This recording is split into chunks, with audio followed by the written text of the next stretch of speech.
Friends, what you're about to see are 14 minutes of my rehearsal. I spent 2.5 hours out at a pond, sitting here rehearsing for a briefing I'm about to give to a group of disabled veterans. Please forgive the lighting. This again was a rehearsal, but the message that I'm trying to convey is very important, and I hope you will listen. It's based upon my opinions and my experiences. Again, this is from a rehearsal, so please pardon the lighting. Thank you. In my career, I have worn many hats. Today I'm coming to you as a former geopolitical analyst who spent 28 and a half years in and out of uniform protecting our democracy, protecting our country against enemies both foreign and domestic. I am a disabled veteran and retired from a very shadowed world, and I'm being called to fight once more. Now, our Declaration of Independence asserts the rights of the people to overthrow an unjust government, or at least that's how the attorneys presented it when they were supporting those who violated our political institutions on January 6th. And it was also used by states like mine to aggressively arm the American people through very aggressive constitutional carry laws in preparation for civil war to defend 45 from another potential loss. But the Constitution, it actually provides us a structure, a way to prevent tyranny through legal mechanisms, not the call of violence. And what we are seeing today is tyranny in office. Now, tyranny is broadly defined as oppressive and unjust rule by a government, a leader, or ruling body that disregards the rights and the freedoms of the people. It is characterized by the concentration of power in the hands of a few or one, often leading to suppression of dissent, excessive control, and the erosion of individual liberties. And there are a series of significant and rapid changes that are occurring within the U.S. government that indicate the formation of such an oppressive, tyrannical government.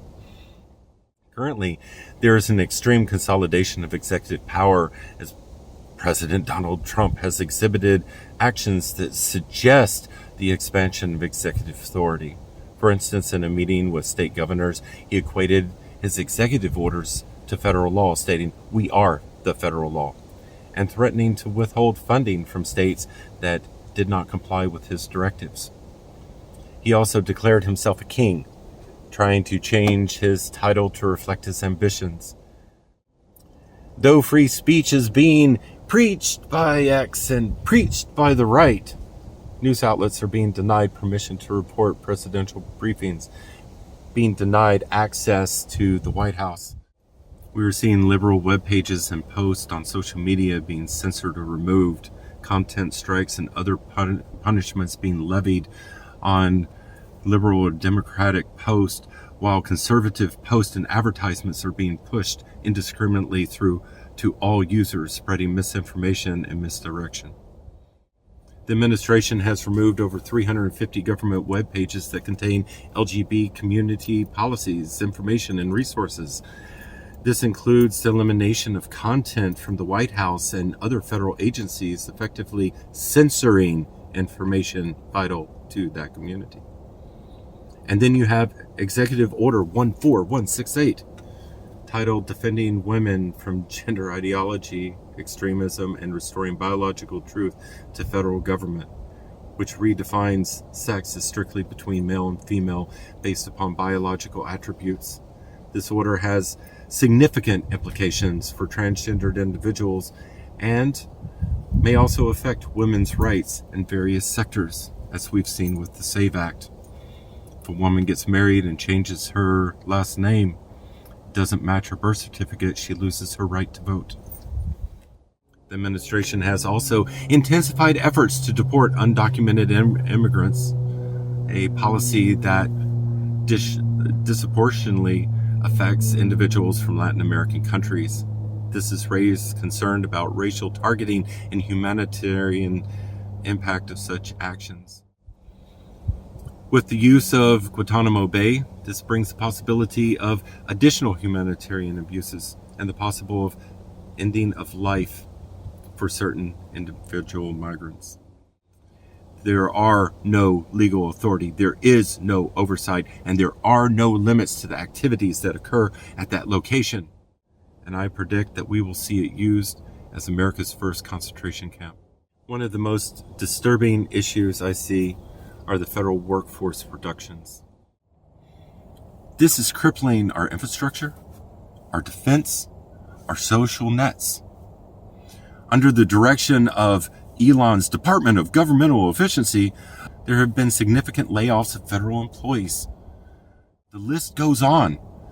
The intent is to privatize these functions, and this will only lead to higher costs, abuses, and restrictions of service as the rich become richer and the poor become poorer. And reports are now coming out that judges and politicians are facing threats, arrest, which creates an atmosphere of fear that undermines the independence of the judiciary. The erosion of checks and balances poses a threat to democratic institutions. This is the consolidation of government that creates an environment of authoritarianism. These issues are not without serious consequences. The combination of these mass layoffs, reduced government spending, and policy uncertainty has led to economic stability, and we saw this with the Dow. In just the past week alone, there were over 500,000 jobs that were lost in America, signaling the potential of a recession and economic collapse. This economic factor, however, is a tool that dictators often use to control the populace. By straining the people, creating uncertainty, instilling fear, and making life hard financially, well, it's a proven method of control and part of something called operant conditioning. I will hurt you financially unless you do what I want, then I'll make your life easier. I believe that we're already at war. Though we do not see the conflict, I believe World War III began last week under strained relations resulting from recent remarks of our Vice President and other staff, to include our Secretary of Defense, to the EU or European Union members and NATO members. The administration's aggressive stance toward traditional allies, including the threats of military action, has led to diplomatic tensions.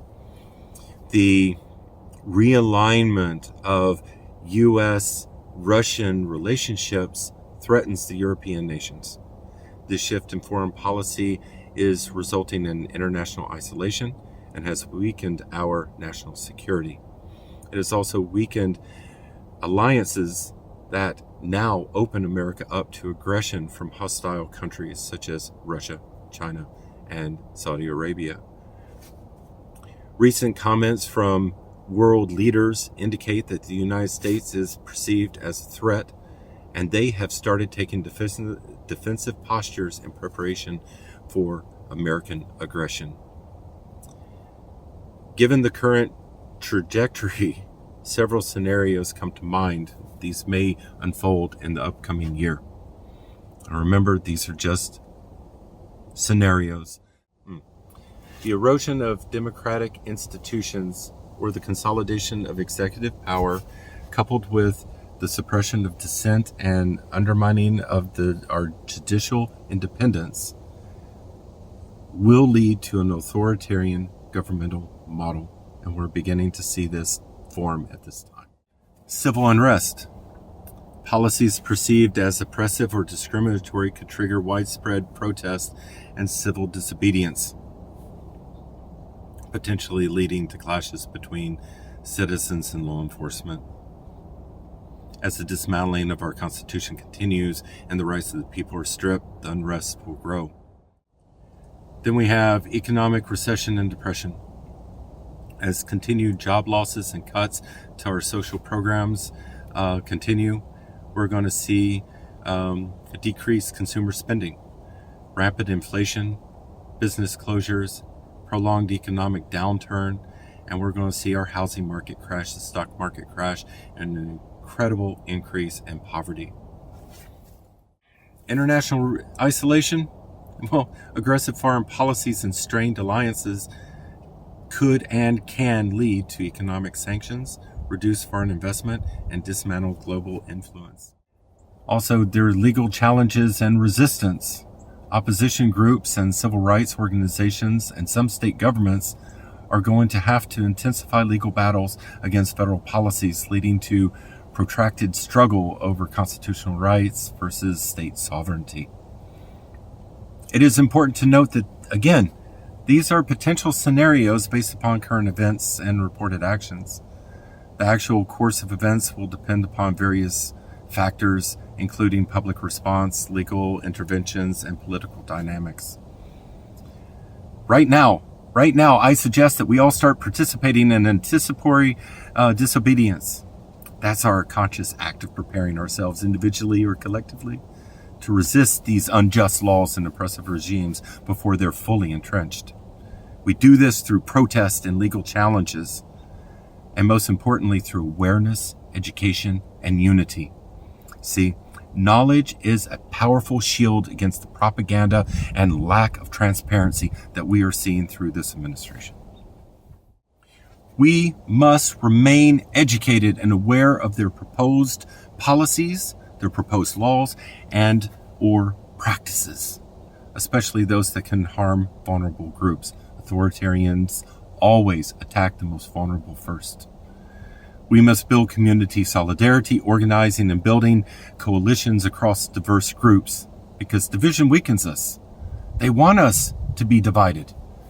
But unity amplifies our voices. Peaceful resistance, nonviolent protest, civil disobedience helps us hold the moral ground. It helps us express our concerns and helps us to expose the immorality of their actions and their oppression. We must avoid violence, though, but we must be prepared for the confrontation, because we saw how they attacked protesters during the BLM marches. They hunted humans for fun. Legal preparedness to challenge unjust laws through our systems is currently ongoing. It is a great tool, but with the corrupt MAGA judges in place, we've got to collaborate with lawyers, with activists, with advocacy groups, and we must continue to press the issues publicly, loudly, keeping the people informed of the decisions and legal challenges. These times are going to get hard and very stressful, and one of the most important things is we cannot forget our spiritual and emotional resilience. In other words, we must support one another. I believe that we still have time before history repeats.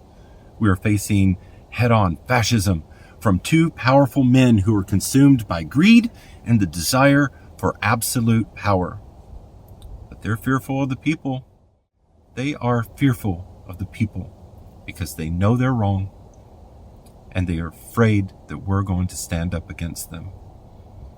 I want to emphasize to you preparation, nonviolence, and ethical courage in our disobedience as we stand together and face this fascism. We must retain the highest principles of our faiths and remember that resistance is rooted in our empathy and our ethical values.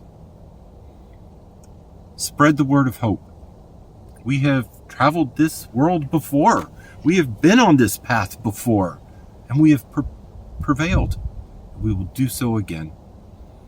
I am Reverend Michael, and this is the Open Road. Remain vigilant, remain safe, and be prepared.